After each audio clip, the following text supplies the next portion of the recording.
This video is brought to you by Sailrite.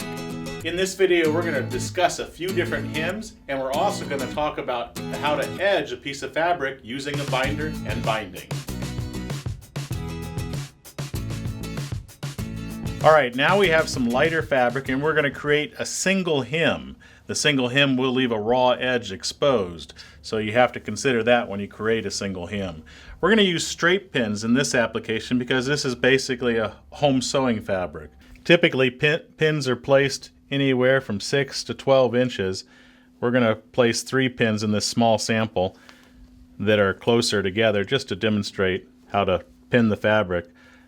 These pins will hold the hem in place so we can take it to the sewing machine. We don't have to worry about them moving.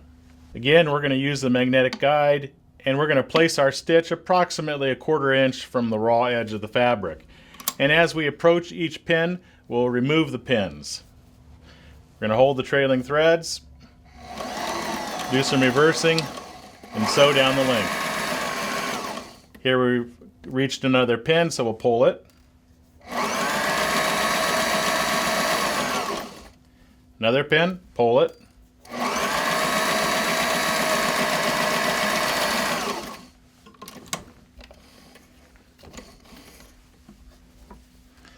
There is a single hem. We're going to create a double hem with this umbrella marine grade fabric. We're going to use the basting tape along the edge of the fabric. And then peel off the transfer paper. Now the hem is totally dependent upon what you're trying to achieve. Let's say, for instance, we're trying to put fasteners in this edge. So we want to create a hem large enough to accept a fastener. So we're going to fold it over to approximately 1 inch or 1 1/4 inches. And the double-sided tape holds it in place. Then we'll place double-sided tape right along the outer edge near the fold. Yet again, you could use straight pins, could use staples, but I think you'll agree that double-sided tape is definitely makes it a lot easier. Then we're going to fold it over, basically creating the same size hem yet again. So that is approximately 1 inch hem that is great for fasteners. Now we'll take it to the sewing machine, and this is your choice. You can put a stitch solely here on the inner edge, or you can put 2 stitches in. One that would have to go here, and another that could go there to give it more of a finishing look. A little bit better appearance. I like to sew with the hem up so I can see where the edge of the fabric is. But I also like to sew so that I can use a magnetic guide. And so I'm going to flip my panel so my bulk excess fabric would be outside the throat of the machine. I'm going to put the magnetic guide on so that I can guide my stitch and keep that stitch nice and straight.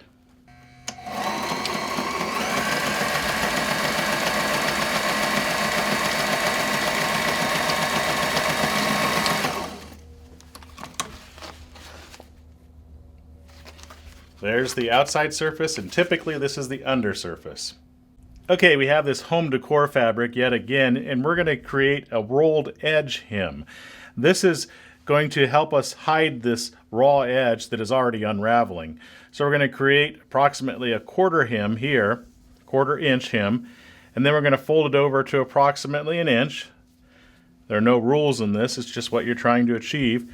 And then we're going to use straight pins yet again and pin it in place so that we can easily take it to the sewing machine and sew it.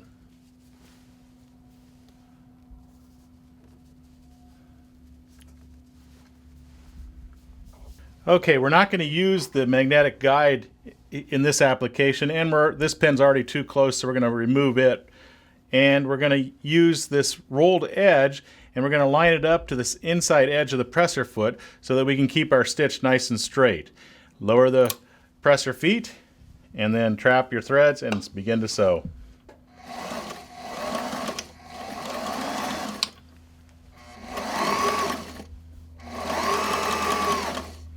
As you approach the pins, remove them.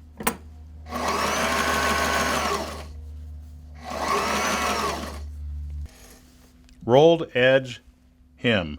No raw edge is exposed. Alright, this is a 1 inch swing away binder. We're going to finish the edge of this Surelast material by using a prefabricated binding material. So we're going to feed this into the binder until it exits out the front. And then we'll swing the swing binder in so that it's right in front of the presser foot. We've already installed this binder on the machine, and if you purchase one, there are videos on the Sailrite website to show you how to install it. We'll put the fabric in so that it's inside the binder edge, lower the presser foot, trap our threads, and then start sewing.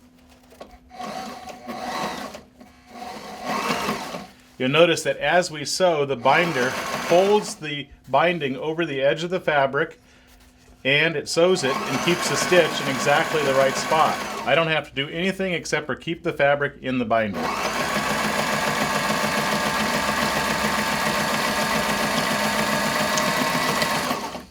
Now, I didn't do any reversing at the beginning of my stitches, and I really should have. I did it at the end. Now, if you take a look at the stitch, it's beautiful, and it's very consistent all the way from front to back. And if you look at the back side, the fabric has been folded over the edge to create a finished edge. Now you know a few ways to finish an edge. After this, we're going to show you how to sew a zipper.